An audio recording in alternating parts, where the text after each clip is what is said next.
I'll welcome you. Welcome to you and the student for part 2 discussion on allergic rhinitis. Yes, based on pharmacological treatment of allergic rhinitis. Please start. Yes, sir. So the basic summary of recommendations for treatment according to the ARIA guidelines are shown in figure 91.3. The effects of the various medications used are summarized in table 91.2. The most widely used and effective medication to treat allergic rhinitis are oral and or topical antihistamines and topical nasal steroids. So mostly used are oral and topical antihistamines and topical nasal steroids. As we know, antihistamines will help in the treatment and also the nasal steroids. Next. So, table 91.2 pharmacological treatment and their effects in allergic rhinitis. So sodium chromoglycate is effective in itch or sneezing, discharge, and blockage, and is not effective in impaired smell. Oral antihistaminics are more effective in itching and sneezing, uh, and it discharge in blockage and less effective in impaired smell. Ipratropium bromide is not effective in itching and sneezing. It is highly effective in discharge and not effective in blockage or impaired smell. Topical decongestants. Topical corticosteroids is effective in itching and sneezing, discharge, blockage, and impaired smell. Oral corticosteroids is effective in itching and sneezing, discharge, blockage, and impaired smell. Anti-leucotrienes are not effective in itching and sneezing, but effective in discharge, blockage, and impaired smell. So I'll try to summarize this one. These oral corticosteroids, as you could see, they have got effect in itching, sneezing, discharge, and blockage, and also impaired smell. The one which is effective in all the things more is oral corticosteroids, and also the topical corticosteroids. You could see the topical corticosteroids plus itching, sneezing, discharge, blockage, impaired smell. All these things there is some effect of this particular topical corticosteroids. Topical decongestants. As you know, decongestants like phenylephrine, etc., they are helpful in blockage removal only. So they decrease the blood supply to that point and help in. And ipratropium bromide. Ipratropium bromide, as you know, it is an anticholinergic drug. It helps in decreasing the discharge. No other activity of ipratropium bromide. When there is activity in discharge, you can work it out with ipratropium. So ipraven spray, you use the ipratropium bromide sprays, as you could see here in this particular third one is the ipratropium bromide, helpful in discharge only. And antihistaminics, early stage, as you know, early stage, which will help in closing the sneezing and itching and discharge is the antihistaminic. They may or may not have an effect on blockage. And impaired smell, no activity. So impaired smell is only effective by means of topical corticosteroids and oral corticosteroids. And leucotriene, anti-leucotrienes also they are helpful in impaired smell. Rest all not at all useful. And sodium chromoglycate, so like mast cell stabilizer, as you could see. So itching, discharge, and blockage, they are having small effect on this, and smell that is not at all effective. So smell is being moderated by this topical corticosteroids and oral corticosteroids. Both are very important, and anti-leucotrienes. And you say antihistaminics help in a minimal effect in the blockage. So when you take this other table on the left side of this slide, so how do you diagnose this allergic rhinitis? So allergic rhinitis, you have to check for asthma, number one. So when, especially in patients present with severe or persistent rhinitis, you check for asthma. So as I already told you that at least 1 out of 3 asthmatics will have this allergic rhinitis, that is very important. Or 3 out of 1 will be having this asthma. So you should keep it in mind. So symptoms are divided into intermittent symptoms and persistent symptoms. So what is intermittent symptoms? Like mild, moderately severe, mild severe also you can say. This is a junction between this intermittent persistent, and persistent symptoms you can just say as moderately severe. So at the end of the day, if we see, so at the last part of this particular table, if conjunctivitis is there, you have to add for the H1 blocker, oral H1 blocker, or intraocular H1 blocker, H2 blocker, as you could see, H1 blocker, as you could see here, or intraocular cromone or saline. You can just add for conjunctivitis as a treatment. Better avoid the allergen and irritant for conjunctivitis. And even all these things are there, you have to consider the specific immunotherapy. Like we have seen that omalizumab or mepolizumab, etc. All those things can be helpful over here. And the specific immunotherapy at the last part of the slide. So when you take this mild disease, that is intermittent symptoms, mild one, and it is not at all like an order, but you can try. So normally we try for the oral H1 blocker, as you could see, or intranasal H1 blocker and decongestant or leucotriene receptor antagonist. So you can go for, so this is a mild one, you will go for antihistaminics and anti-leucotrienes only. Okay, leucotriene receptor antagonist like that. And moderate severe or mild one. So this is also once again not in an order like H1 blocker or decongestant. So it is moderate or severe based on our classification which we have discussed in the last class. You can go for cromolyn sodium or LTRA. Anything can be used over here. And in persistent rhinitis, so you give for 2 to 4 weeks and you have to review it after 2 to 4 weeks. That is the second part of the second part of this table. So if your failure is there, you have to set up for improvement and continue for 1 more month. So you should go for 4 weeks of therapy and then once again go for 1 more month. That means almost 2 months you are giving it here. And moderate to severe if it is there. If it is moderate or severe and persistent symptoms are there, you have to go for intranasal corticosteroids, INCS, as we have already discussed. INCS is the treatment of choice, and this histamine, antihistaminics are also there, and LTRA are also there. So that is when you have got the symptoms and they are persistently present and you are losing the work and you are not able to concentrate and sleep is also not there.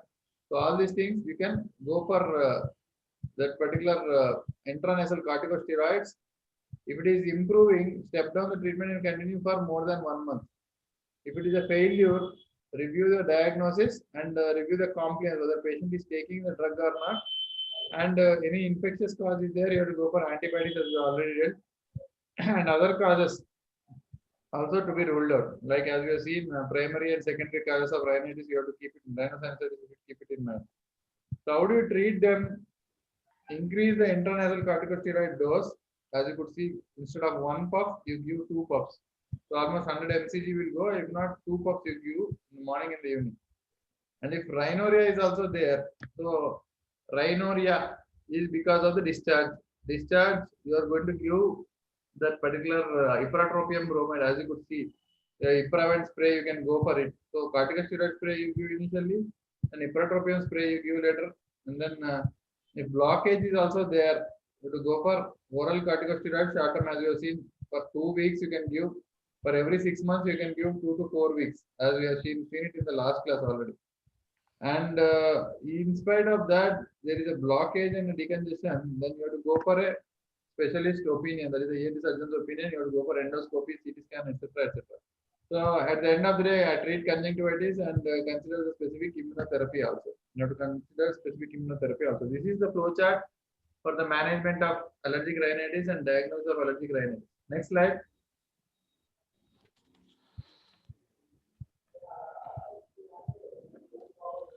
It should be stressed that these medications aim to achieve improved symptom control and are not a cure for allergy. They generally need to be taken for as long as there is allergen exposure causing symptoms. Symptom control is better for patients with intermittent allergic rhinitis if they start treatment prior to exposure to the allergen to which they are sensitized. So as you could see, that it is not a cure, it is only a care of the allergy. It is not a cure, it is only a care. And if person is going to get exposed in the future, you should keep it in mind. And the last statement says that the intermittent allergic rhinitis, if they are going to have, so you might have to go for prior exposure to allergen, you have to go for the treatment like that. Next slide.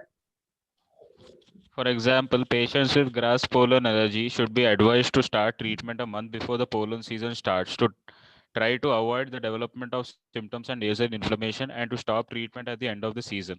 In keeping with the idea of the unified allergic airway, treatment for asthma may also be required, whether this be long-term or to manage wheeze only during the peak pollen season, peak seasonal wheeze. Treatment of the nose with topical steroids reduce asthma symptoms, and treatment of the lungs may reduce nasal symptoms. Therefore, symptom control will be better if both nose and lungs are assessed and treated together in symptomatic patients. So you should know, all should know this unified airway allergy. As you should know, when there is asthma, there is a allergic rhinitis. When there is allergic rhinitis, there is asthma also. Should keep in mind, almost if grass allergy, pollen allergy is there, 1 month before itself you should start the treatment and to avoid this nasal inflammation, etc. Third point says that you have to treat the asthma also concomitantly so that you can have an avoidance of the asthma also, so that you can have a symptom-free interval even during the winter period. Next slide. That can be Coming to ant that can be with steroids also. Even for asthma, we give the steroids. Oral steroids also they give, and they also give the inhalation steroids. Next. Antihistaminics, the symptoms of running, sneezing, and nasal and eye itching are histamine driven, and antihistamines are the first line treatment for these symptoms in patients who have no problem with nasal obstruction. They have little effect on nasal blockage. The older first generation antihistamines, chlorphenamine, diphenhydramine, are rarely used now due to their sedative effects, though ketotifen may still have a role with some additional effects as a mast cell stabilizer. So as you should know, antihistaminics they are having a problem, with side effects like sedative effects, especially first generation antihistaminics, chlorphenamine and diphenhydramine. So they are not used because of this sedative effects, and ketotifen is sometimes used as a mast cell stabilizer. The last point, ketotifen is used as a mast cell stabilizer. And antihistamines have got little effect on the nasal block. Only they control the running, itching. So all these itching, sneezing. So sneezing, itching, and nasal itching. That is SIR. You can remember. Antihistaminics is given for SAR. So antihistaminics is given for SAR. So you can give it for sneezing, itching, and rhinorrhea, so that you can control. And patient who doesn't have problem with nasal obstruction, you can give it. But for blockage, you have to give that phenylephrine or any other drug which is decongestant, and you will be using that. Next slide, please. Second generation oral antihistaminics such as loratadine and cetirizine are non-sedating, safe for long-term use, and can be used for children. They have a rapid onset of action, usually less than an hour, and will give symptom reduction on a once daily dosing. Antihistamines give better symptomatic control when used regularly rather than on an as required basis. As you could see, first generation we were seeing that particular diphenhydramine, etc. They were giving sedation. So you can have a second generation antihistamines like loratadine or cetirizine. So loratadine and cetirizine they belong to second generation and safe for long-term use and can be used for children also. Generally, the cetirizine is a more popular drug as everybody knows here. 5 mg to 10 mg you will be giving for adults. So you will be keeping in mind and then you can give it in that manner. And they have a rapid onset of action. What is the onset of action is? Onset of action is less than an hour. So within an hour, they will give a relief. Ask the patient to wait for an hour. It will give some amount of relief. And once a daily dose, generally we give before the bedtime. So if someone is going to get up and then go for a riding or anything like that, you have to give a bit earlier. At least 5 o'clock, 6 o'clock, or 7 o'clock you can give, and patient can sleep at 9 o'clock. So you'll have a less dosing effect. So before bedtime or in the evening time, you can give it. And antihistaminics they give a symptomatic control except for nasal blockage. Except for nasal blockage, antihistaminics give symptomatic control very well. And other than used regularly, they won't produce any much side effect. Next slide, please. Next slide. Topical antihistaminics, for example, azelastrine, may be used intranasally to achieve rapid symptom control and can be combined with a topical nasal steroid. It has the disadvantage of having a bitter taste that some patients dislike and need twice daily dosing. Azelastrine eye drops may also be useful in reducing ocular symptoms. Antihistamines alone may control symptoms adequately in some patients, though many will require the addition of a topical nasal steroid? So as you could see here in this particular azilastane, generally we give it for sterile rhinorrhea. Some people will be given this one, and also this you can give it even with the help of the corticosteroids. Along with corticosteroids, you can give intranasally. So that can be combined with the nasal steroid as the first statement that is given. That is azilastane. That is topical antihistamine. What is azilastane? Azilastane is a topical antihistamine, but it is a bitter one and needs twice daily dosing. You have to give it twice daily. Azilastane eye drops are also useful in reducing the ocular symptoms. So you have got the ocular symptoms, that eye symptoms also. Azilastane eye drops you can use. And as antihistamines may control symptoms adequately in some patients, though may require the addition of topical nasal steroid. So in addition of topical nasal steroids, so along with that, you add this antihistaminics alone may control symptoms. So in some patients, though may require addition of topical corticosteroid. So if steroid is not there, also azilastane and sometimes antihistaminic is given. Next. Coming to intranasal glucocorticosteroids. Glucocorticosteroids are the most effective treatment for allergic rhinoconjunctivitis. Topical use in the form of a spray or drops is preferred to oral use to reduce side effects, although occasionally oral steroids may be useful. Intranasal application allows a high concentration of the active drug to be delivered to the nasal mucosa with minimal systemic absorption. So this is called as INCS, intranasal corticosteroids. This intranasal corticosteroids, they will be helpful in the treatment of rhinoconjunctivitis with allergy. So what they are, in what way they are given is, they are given in the form of spray, or it can be given in the form of drops. It can be a spray, or it can be a drop, or it can be sometimes used orally. So we have seen that oral steroids are given almost 2 cycles can be given for 1 year for 2 to 4 weeks duration. So they reduce the side effects because they are of oral things can cause more side effects. So they can be given as spray or drops, which is acting topically, and orally as per requirement we have to go for it. And intranasal application, we have already seen that the sinus mucosa should be having some amount of inflammatory quality. So anti-inflammatory, which is a steroidal anti-inflammatory, will help us with minimal systemic absorption, that will help us to reduce the systemic side effects. Next. The drugs reduce all symptoms of allergic rhinitis and ocular symptoms and are the first line treatment of choice in patients who complain of nasal block. As steroids have an effect on the production of pro-inflammatory mediators within the cell nucleus, their effect is slow to occur and long lasting. Most steroids will not have an appreciable effect on symptoms for several hours or days, and it can take 2 weeks for full benefit to be noticed. So what is that the steroid is useful for?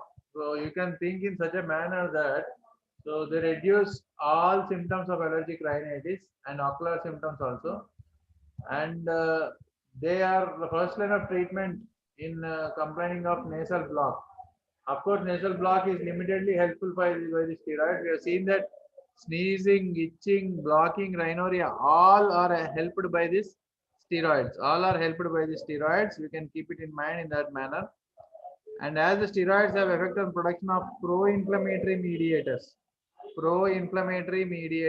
so they inhibit these pro-inflammatory mediators in the cell nucleus. What is the mechanism of action of the steroid? The steroids act at the level of nucleus, but the problem is that they act at the level of nucleus very slowly. They affect the process of your transcription and translation by different mechanisms, nearly 20 to 25 mechanisms, which need not be discussed over here. But definitely they will be having anti-inflammatory effect, but it is slow. As the last statement gives, it takes 2 weeks. You have to remember that it takes 2 weeks for the benefit to be noticed. So benefit of steroids, it takes almost 2 weeks to be noticed. So patient should be warned about this, that you will have an effect only after 2 weeks. Don't worry and don't take hasty decision to stop the drug. Listen to the doctor's word. Next. Patients should be warned of this as some will give up on treatment if it does not work rapidly. Side effects of intranasal steroids are few but include epistaxis. This may be caused by incorrect use of the spray delivery system, causing trauma as there is no evidence of nasal mucosal atrophy even with long-term use. So I told you the same point. Some people will not show compliance. You should keep it in mind. And effects of intranasal steroids are very few, but include epistaxis. As you know, because of erosions, they can cause epistaxis. And delivery system, you should have a proper delivery system for the steroid spray. You should have a proper delivery system for the steroid spray, so it can cause trauma. And that particular thing should be properly. If not, patient will not use it properly and leading the doctor that it is not working. Doctor is not given good treatment. So you have to explain anything to the patient in a proper manner. I told you that some of the books are giving almost 30 years of the steroids, no problem will happen. Next slide.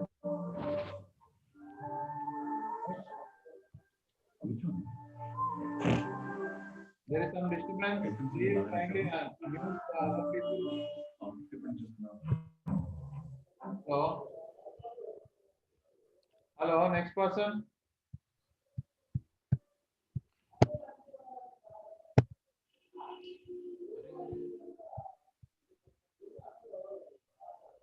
So, Next slide, please.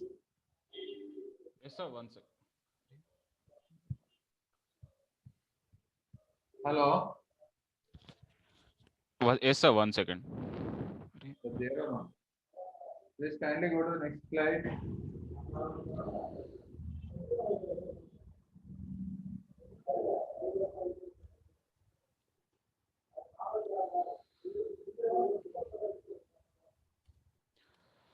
The systemic bioavailability of these drugs is low. Minor growth retardation have been noted in children treated with intranasal beclomethasone, but this had not been shown with fluticasone or mometazone. These drugs are generally relatively cheap and in many countries can be bought without prescription.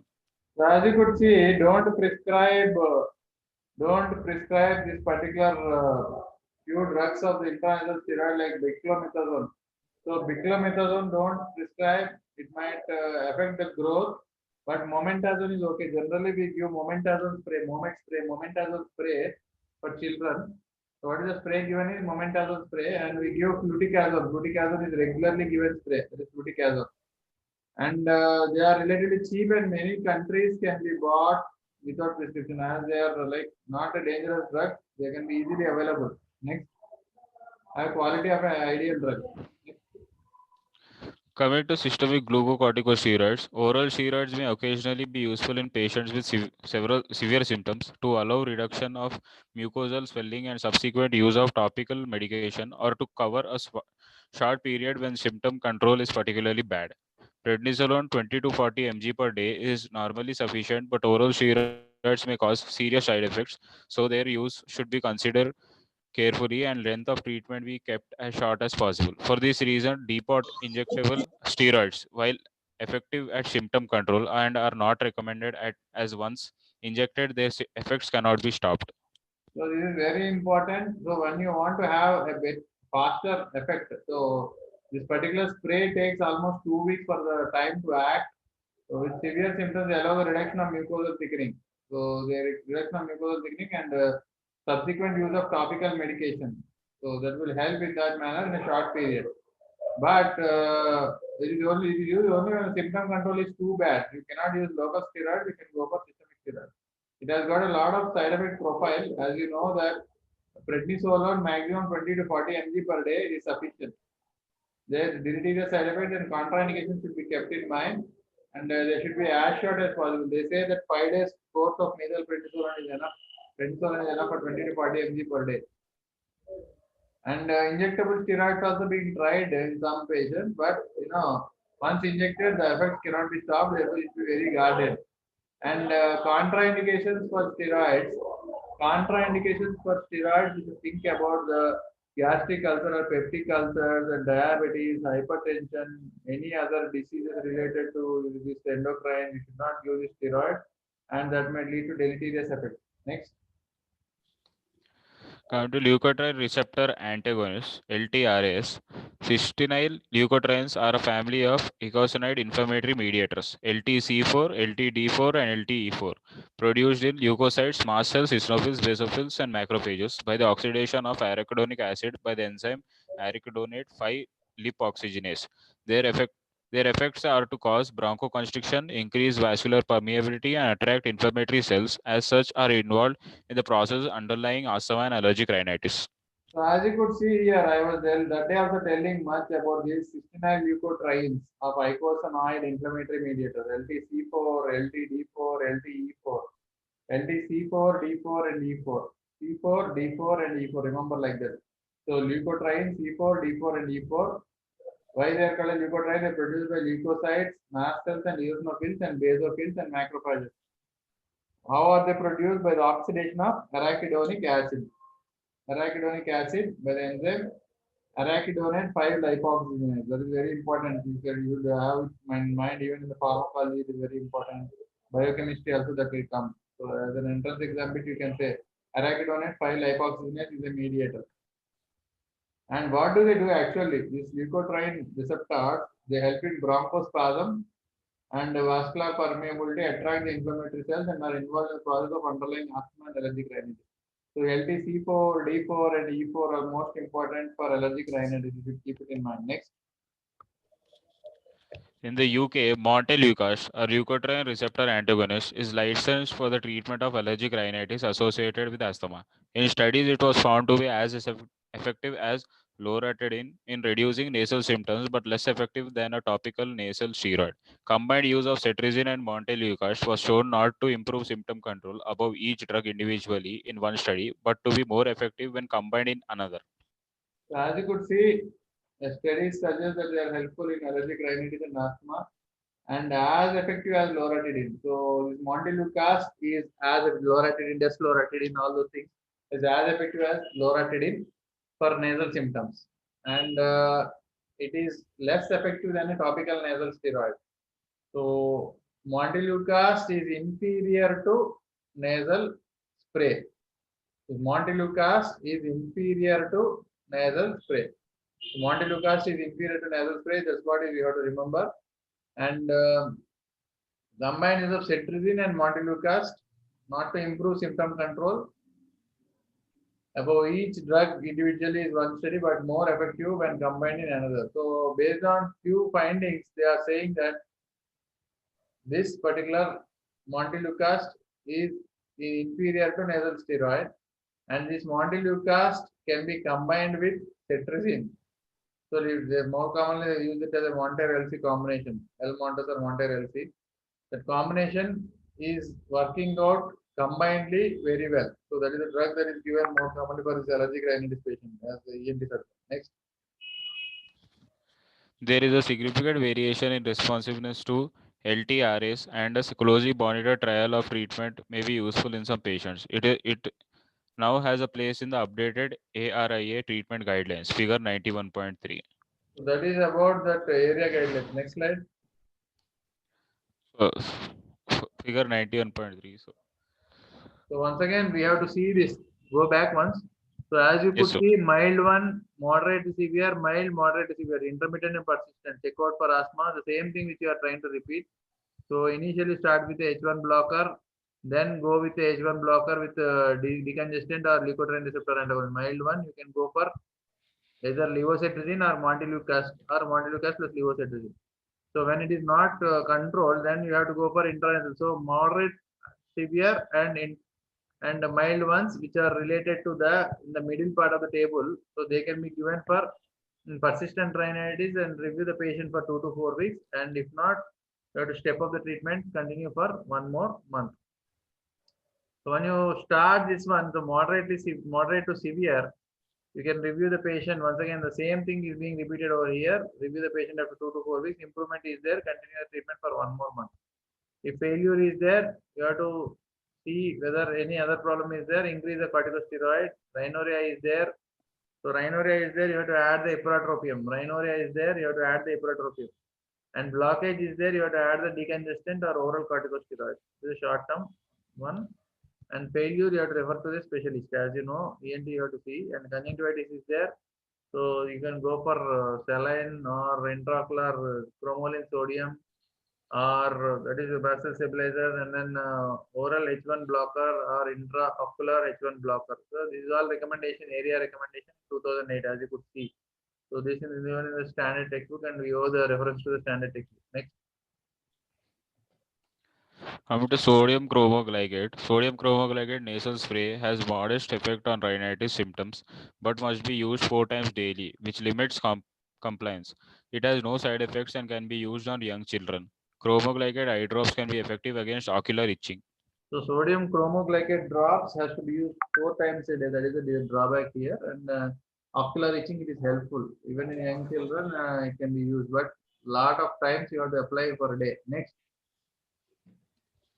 Coming to decongestants, topical example xylometazoline and systemic decongestant example pseudoephedrine are available and have a place in allergic rhinitis management. The topical decongestants are more effective and have a more rapid onset of action. They reduce nasal obstruction and may allow access of a topical steroid into an otherwise obstructed nose. So as you could see here, xylometazoline and pseudoephedrine, as you could see, like systemic one is pseudoephedrine and topical is xylometazoline. We use the tartrate spray more commonly. Okay. Oxymetazoline and xylometazoline, especially with xylometazoline, you can have an instant effect. Okay. Naak band se turant rahat, they will say that. So in the ads or the TV ads, you can just keep it in mind. And because of that, steroid can be administered properly so that the decongestion patient will be having safe complication, complaints will not be there, and steroid also will be acting, and it will be helping in rapid getting away from the symptoms. Next. The disadvantage is of rebound vasodilatation when their use is stopped, leading to a worsening of symptoms and of rhinitis medicamentosa, which with no longer term use. A maximum length of treatment of 7 to 10 days, therefore, is advised. Systemic decongestants may also have side effects such as insomnia, tachycardia, and tremor. So these are the side effects of sympathetic drugs. Insomnia, tachycardia, and tremor. They are very important. Maximum you can give for 5 to 10 days. That is given. Systemic decongestants can have these side effects. And the first point is very important. It causes tachyphylaxis. Drug will not work in the receptor, and then you have to stop. By stopping it, it worsens the symptoms. And if you are prolongedly using this, causes something called as rhinitis medicamentosa. Rhinitis medicamentosa is because of the topical decongestant over abuse. Over abuse. We have to keep it in mind. 2 marks. Very important question. Next. Next. Coming to ipratropium. Topical ipratropium bromide spray is effective at controlling watery rhinorrhea and can be useful addition to a topical steroid if rhinorrhea is not being well controlled. Side effects are infrequent but include prostatic symptoms and worsening of glaucoma. So as you should know that this is no anticholinergic, that it can worsen the glaucoma. That is very important. Prostatic symptoms also worsen. So you have to ask and take the history of prostate symptoms, number one, and glaucoma also. Any headaches are there related to eye glaucoma also, that is contraindicated there. And topical ipratropium, ipravent, they will call it as ipravent spray. They can be given for rhinorrhea. Topical ipratropium spray is for rhinorrhea. Sodium chromoglycate is for itching. That is given for 4 times a day. Ipratropium, ipravent, you can give it for once or twice a day. Once more preferably given. So it will be helpful for controlling the rhinorrhea. Next. Nasal douching. Saline nasal douches may help with symptom control and can physically remove an allergen from the nasal mucosa. If pollen levels are high, regular douching may be of benefit. So dosing is also helpful. We try to, there is a Jalaniti, something like a Jalaniti. So remove the allergen from the nasal mucosa. Next. Coming to immunotherapy, immunotherapy, sometimes called desensitization, is a method of inducing tolerance to an allergen and therefore reducing unwanted symptoms. It can reduce the symptoms of allergic rhinitis, offer long-lasting reduction of symptoms, even when treatment has stopped, and can prevent the progression of allergic disease. It involves repeated exposure of the patient to the allergen, usually, but not always, with a gradual increase in allergen dose. So immunotherapy, it is called as desensitization therapy. Very important first point. Desensitization is very important. You should keep it in mind. And it is tolerance to the allergen. You have asked the, that tolerance to that allergen. So that is, what is the allergen? As you could see that it is the particular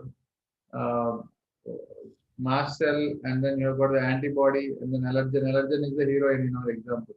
So tolerance to the allergen. Okay. So you should keep it in mind and reduce symptoms of allergic rhinitis. It offers long-lasting reduction of symptoms. So long-lasting reduction of symptoms, even when treatment has stopped, you should keep it in mind. So it is very long-lasting symptom reduction. It can prevent the progression and it can also halt the progression of the allergic disease according to the second statement. Next is third one. It involves repeated exposure of the patient to the allergen usually, but nowadays gradual increase in allergen dose. You should tame the tissues with the allergy. What is immunotherapy? Taming the tissues with the allergy. Like you have a dog, a new dog is there, you regularly use some food, gets tamed. So taming the tissues to allergy is nothing but immunotherapy. Next. It can be given subcutaneously by injection, SCIT, or sublingually in drops or tablets, SLIT. Studies have shown similar efficacy for SCIT and SLIT. It is effective in reducing symptoms in adults and older children, though the results are less clear for children under 5. So as you could see, SCIT or SLIT, that is important. Subcutaneous or sublingual tablet, SLIT. Sit or slit. So efficacy is similar for both and they reduce the symptoms in adults and older children. Though the results are less clear for children under 5. So you should be very careful before 5 years. You should not use sit or slit. Next. There are several guidelines regarding the selection of patients and treatment protocols, one of which is published by the British Society for Allergy and Clinical Immunology. Immunotherapy use in the UK is limited, but it is widely used elsewhere. Patients considered are those who have severe symptoms but whose response to standard medical treatment has been unsatisfactory, or those patients who have unacceptable side effects from their medications. So immunotherapy is widely limited in few countries as we have already done a statement. Last statement you see. For severe symptoms but whose response to standard medical therapy is unsatisfactory or patients who have unacceptable side effects from the medication, then you consider those patients for SCIT or SLIT. So side effect patients then only you use SCIT or SLIT. Next. This group may be larger than generally supposed, with up to 40% of patients in UK general practice stating that symptom control of their rhinitis was poor. The diagnosis of an IgE mediated response should be confirmed by skin prick tests or measurement of IgE levels before treatment and correlated with the patient's history to ensure the correct allergen is used. The main allergens used in Europe are for the main cause of allergic rhinitis, that is house dust mites, grass pollen, cat, dog, and tree pollen. Last point you see house that's my dermatophagoides, steroids, and grass pollen as we are telling about this particular one, birch grass as we are telling about that. And cat, dog, and tree pollen. These are all very important. The birch tree are very important. So you should keep it in mind about these 4 or 5 things. And second point, if you see, the diagnosis is made by IgE mediated immune response and is confirmed by skin prick test or measurement of IgE level before treatment and correlated with history to ensure that contact allergen is used. Whatever is the allergen that is using, you should try to tame that allergen to that particular person. So especially that sublingual or subcutaneous. Next. Treatment is usually continued over a 3-year period to achieve a long-lasting tolerance after treatment has stopped. Recent exposure of the nose to allergen may lead to asymptomatic eosinophil infiltration and a pro-inflammatory mucosal environment, a concept known as priming. Such changes are likely to be reflected in the bone marrow also, with an increased production of allergy-associated cellular and biochemical mediators, which are effective systematically. What is the duration of treatment for SCIT or SLIT? It is 3 years. 3 all into 36 months. To keep it in mind that 36 months is the treatment for that. And I will achieve a long lasting tolerance for that. You have to give it for 36 months. Second point is a recent exposure. When an allergen is exposed to the nose, it leads to eosinophilic infiltration. Eosinophilic infiltration. As you have seen, eosinophilia. Okay, almost for 3 weeks. The age is 3 weeks. Eosinophil lives for 21 days, as you have seen before. And pro-inflammatory mucosal environment is created. That is called as priming. So allergen is exposed, then it causes pro-inflammatory mediators, and priming is done. You are taming something like a priming, and they are reflected in the bone marrow also, not only in the blood but bone marrow also. Increased production of allergy-associated cellular and biochemical mediators. They are effective systemically also. Next. This can cause a patient who has specific IgE to an allergen but no clinical allergy to be primed and who will subsequently react clinically to an allergen, to which they would not normally react. For example, a patient with IgE to dog and grass pollen may not normally have an allergic response to either, but if exposed to dog, will then show an allergic response to grass pollen later in the season. This explains why immunotherapy treatment for one allergen may have a beneficial effect for others.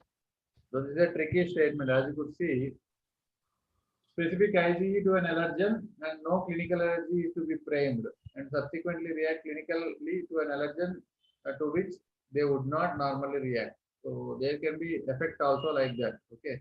So first point we have seen that.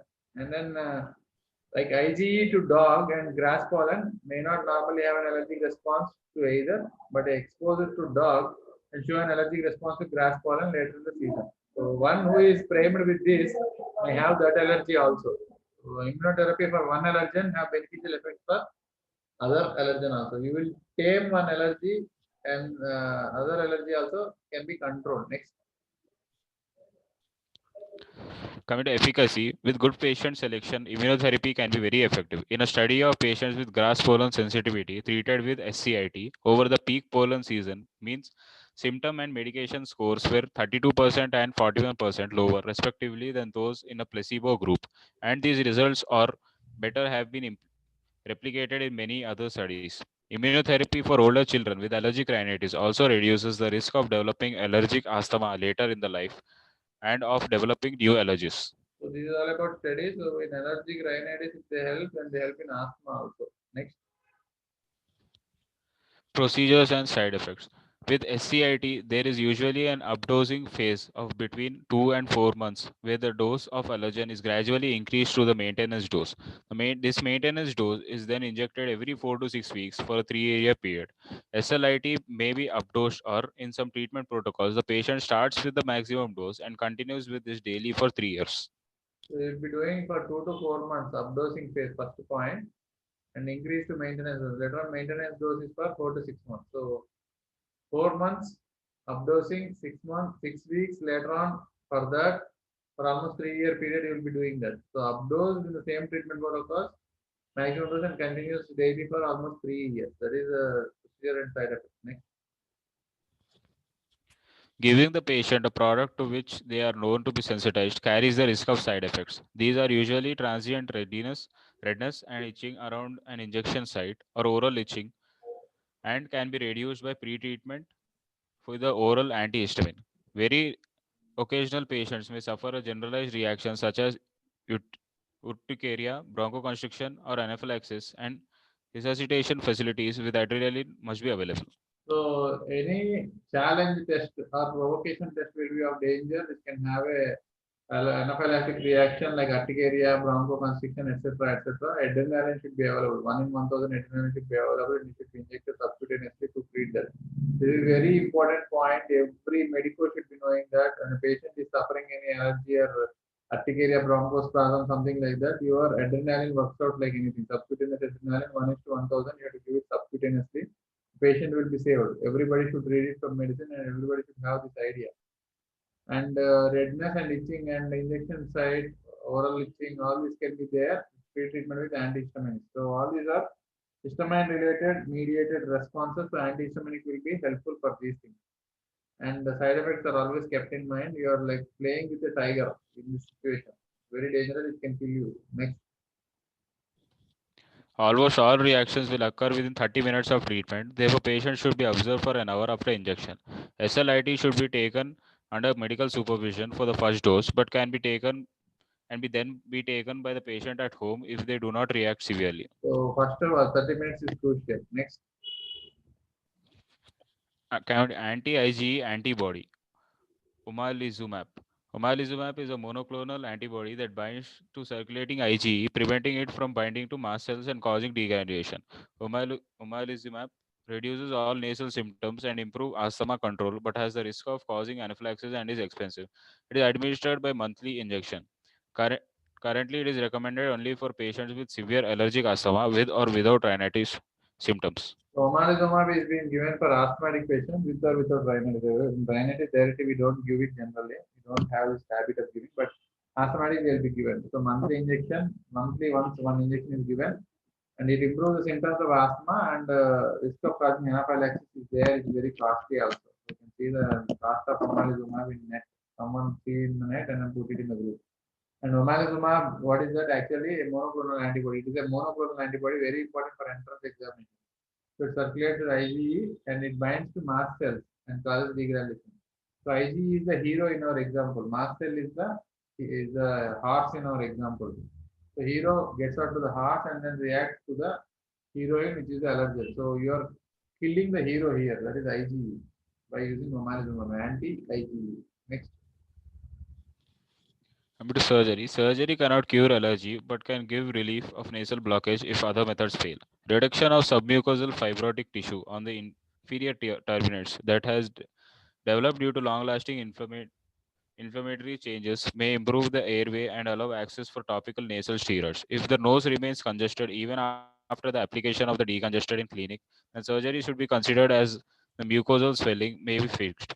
Polyploidal mucosa may also be found in some patients with severe allergic rhinitis, and occasionally this needs to be removed. So last point I am starting from. Polyps are there, go for surgery. Last but one point I am telling. In spite of application of xylometazoline spray, okay. So even then also you don't have any relief. You have to think of removing a turbinate, inferior turbinatectomy. You will be doing that, or you remove a submucosal tissue in the turbinate so that airways improve. Second point is the fibrotic tissue is responsible for the hypertrophic inferior turbinate. Very important, hypertrophic inferior turbinate is one of the differential diagnosis for nasal block. So very important. If needed, you have to go for particular surgery and allow access. So our final aim is to go for the intranasal corticosteroid, which will act on the mucosa. Okay. Surgery cannot cure allergy, but give release of the nasal blockage if other treatments fail. Next. Complementary treatments. Trials of homeopathy, acupuncture, and herbal remedies have not shown any evidence of beneficial effect in allergic rhinitis, but many patients use them and are satisfied with the results.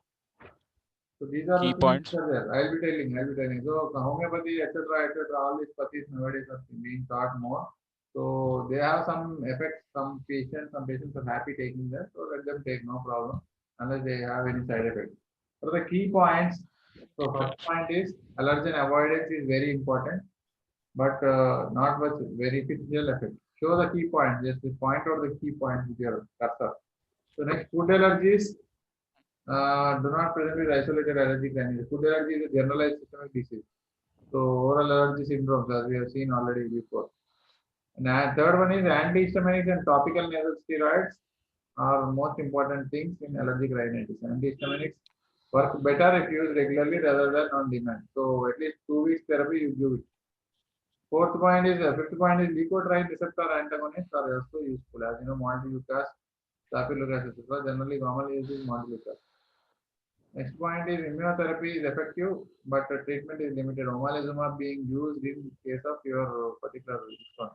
So immunotherapy is also subcutaneous immunotherapy, sublingual immunotherapy, as we have seen already. So that is given separately. So these are omalizumab is for IgE, of course. That is a different issue. And reduction surgery for the inferior turbinate is of use occasionally. So inferior turbinectomy is useful. Next. Children with rhinitis. Allergic rhinitis is the most prevalent allergic disease in children and can have significant effects on the child's quality of life. It may exacerbate other allergic diseases such as asthma. Younger children may get frequent episodes of acute infective rhinitis in a year, and it can be difficult to differentiate this from allergy. So infective rhinitis and allergic rhinitis will be differentiated in younger children, and it can cause asthma also in children. Quality of life is impaired. Next slide. If the episode lasts more than 2 weeks and are associated with other allergic symptoms such as itching, then allergy should be considered. In children with nasal obstruction but healthy nasal mucosa and clear anterior nares, then adenoidal hypertrophy may be present. Skin prick testing may be performed on younger children, though some will not tolerate it. So skin prick test in younger children may be not tolerated by some and some not tolerated. Okay. Second point is nasal obstruction is there. If you think of the adenoid hypertrophy in mind, always rule out adenoid hypertrophy. But a healthy nasal mucosa and clear anterior nares and adenoid hypertrophy may be present. That is the second point. And more than 2 weeks, if you have got, you have to think of itching and allergy and all these things should be done. Next. It can be done on the skin of the back rather than the forearm if the child is afraid of the lancet. The treatment algorithm is similar to that for adults, but it may be more difficult to get a child to use a nasal spray, as many of the children also have asthma. However, they may be used to using an inhaler. So you should be having asthma and they might be used to an inhaler that is there. Okay, algorithm is similar and you have to use a nasal spray. Yeah, skin prick test if you are going to do, test should be done on behind the forearm. Behind, normally they do it on the volar surface. You have to go on the dorsal surface. Child is afraid of lancet. Go behind. Next. Oral non-sedating antihistamines are the standard first-line treatment, but a trial of a leucotriene receptor antagonist should also be considered if a nasal spray is not tolerated or if the steroid load is excessive. Fluticasone for 4-year-olds and mometasone and Triamcinolone. triamcinolone triamcinolone for 6-year-old have low systemic bioavailability and are the steroid of choice. As with adult depot, steroids are not recommended. Growth should be monitored if the child is already using steroids, such as an inhaled steroid for asthma or steroid creams for eczema. Although there is no evidence of an effect on the hypothalamic-pituitary-adrenal axis with normal doses. The first point is non-sedating antihistamines or leucotriene receptor antagonists like montelukast can be used. And if not, if the spray is not tolerated, fluticasone from 4 years. F for F, you remember fluticasone from 4 years and triamcinolone and mometasone. So for 6 years, from 6 years, you can use triamcinolone and mometasone. So they have got very limited systemic availability, you can use them. So oral steroids are not recommended generally, and depot steroids also not recommended generally. So you give light steroids like deflazacort, of course, and you ask for whether the patient, the pediatric patient is having the steroid usage for asthma or treat for eczema. History you have to elicit. Of course, most of the times, whatever they use, they don't inhibit the hypothalamic-pituitary axis with normal doses. Next. Beclomethasone have been associated with growth retardation and is not recommended for children. SCIT is generally not recommended for children under 5 years, though SLIT may be used increasingly in the future. Its efficacy in younger children is, however, still uncertain. So beclomethasone, don't use beclomethasone. Happy to use mometasone or triamcinolone. They are simply there. You can use that. Beyond 4 years, you can use chlorphenamine spray also. That spray which you have already done. Beclomethasone not indicated, and SCIT not for under 5 years. So SLIT is in future maybe we might see. Next. From pregnancy, rhinitis of pregnancy is relatively common and probably caused by high levels of estrogen. It may occur in women without any past history of rhinitis, allergic or otherwise. Symptoms of allergic rhinitis may also be exacerbated during pregnancy, probably by the same cause. You should know estrogen causes this rhinitis, and the previous history might be there for allergic rhinitis, and always hormonal imbalance is cause this allergic rhinitis. Next. Although topical nasal steroids with low bioavailability are relatively safe, hypertonic saline douches or occasional use of topical decongestants may be preferable. The condition is self-limiting and resolves rapidly following childbirth. So topical steroids can be given sometimes. Of course, we don't give generally, but sometimes it can be given based on need. Hypertonic saline doses is the best thing, and topical decongestant is also there. So the condition goes off after childhood. Next, childbirth. Best clinical practice Read it adv- slowly, point by point. advice to reduce allergen exposure in high risk families has not been shown to be effective in reducing prevalence of allergy. So Avoid allergy avoidance is not 100% cure for this. Next, Avoidance of parental smoking during pregnancy and childhood is probably important, though evidence is lacking. better avoid parental smoking. Next, Breastfeeding is recommended. you have to breastfeed the child. That is a good practice. Although allergen avoidance is desirable, it is frequently expensive, time consuming, impracticable, or in the case of pollens, non feasible. Every time you cannot avoid the allergy. Next. Recent trials and a meta analysis have failed to demonstrate efficacy of house dust mite avoidance or reduction methods in adult patients with persistent rhinitis and asthma. So house dust mite avoidance also not able to control this one. This persistent rhinitis or asthma. Next. Patients with allergic rhinitis and asthma who are sensitized to cats and dogs should be advised to remove the animals, not replace them, or at a minimum keep them out of the bedroom. Get away from cats and dogs, at least, especially from bedroom. Next. Food allergy almost never causes in isolated nasal symptoms. Food allergy is a oral, oral allergy syndrome or food allergy syndrome is a systemic disease. Antihistamine all rapidly relieve itching and sneezing but have minimal effect on block. So antihistamines cannot help on block. Block is relieved by xylometazoline, etc., and also steroids, but they can avoid the itching and sneezing. SIR, sneezing, itching, and rhinorrhea can be avoided by antihistamines. SAR. Antihistamines appear to be more effective if used regularly. So they will help you at least minimum 2 weeks. Topical glucocorticosteroids are the most effective treatment of rhinitis, especially if started prior to allergen exposure. So it is better to use topical glucocorticoids even before exposure. You can start prior to the exposure also. That is a good thing. There is no difference in efficacy between various topical glucocorticoid preparations. Blood fluticasone and mometasone have the lowest systemic bioavailability and therefore should be considered in pediatric practice or patients having inhaled or cutaneous steroids. So fluticasone and mometasone are very good. At least 4 years they can use, and 6 years they can use triamcinolone. Next. Specific immunotherapy is highly effective and may prevent development of future allergic diseases. Specific immunotherapy like subcutaneous immunotherapy and sublingual immunotherapy are very much helpful. Next. Future research. Yeah. Should allergen avoidance methods be used by parents to prevent the development of allergy in children? What effects does this have? Next point. Should occupational allergen avoidance methods be used? So Should patients avoidance of allergy is useful or not is a doubt, and occupational allergen avoidance is useful or not. So avoiding allergy is not going to cure the disease. That is a point that should be kept. Next point. should patients with allergic rhinitis and or conjunctivitis use antihistamines, glucocorticosteroids, anti-leucotrienes, chromones, decongestants, or ipratropium bromide? What is the relative effect of these medications? Can decongestants be used long term if used with a nasal steroid? For what period and how regularly should they be So used? very important usage of glucocorticoids, antihistamines, anti-leukotrienes, promolines, decongestants, ipratropium. Which one is the best one and what is the relative effect is to be calculated still more. And can decongestants be used long term if used with the steroid? So we say that 10 days only it is useful now. Can it be used long for usage of along with the steroid? So that is a question mark. That is a doubtful thing.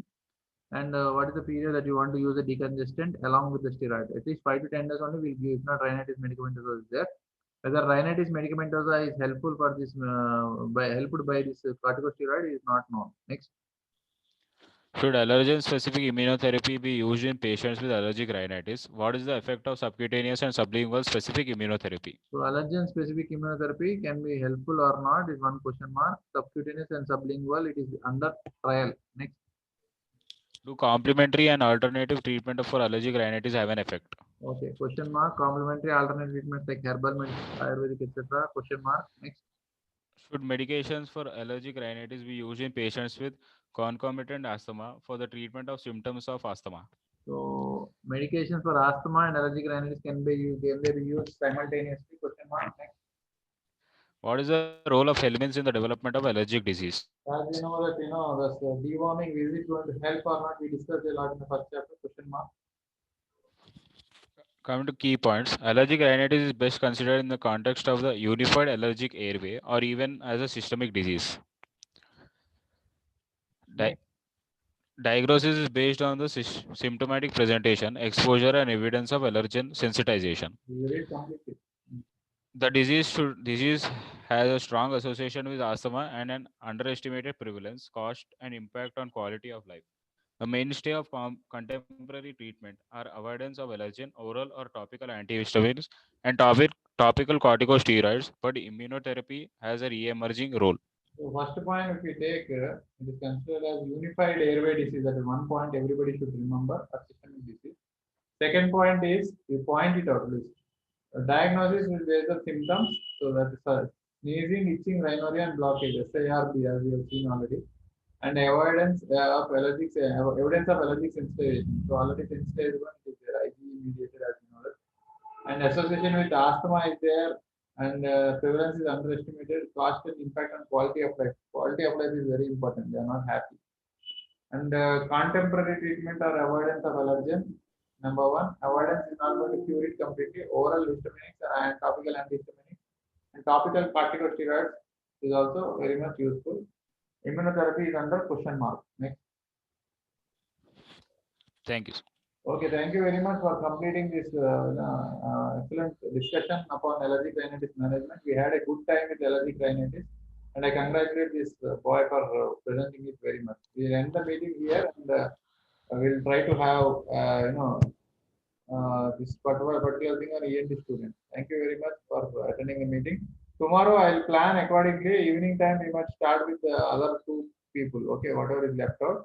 You can start with thyroid also. The development of thyroid, etc. We'll try to start with it. Okay. Thank you very much for patient listening. Welcome to ENT student. Please keep watching ENT student.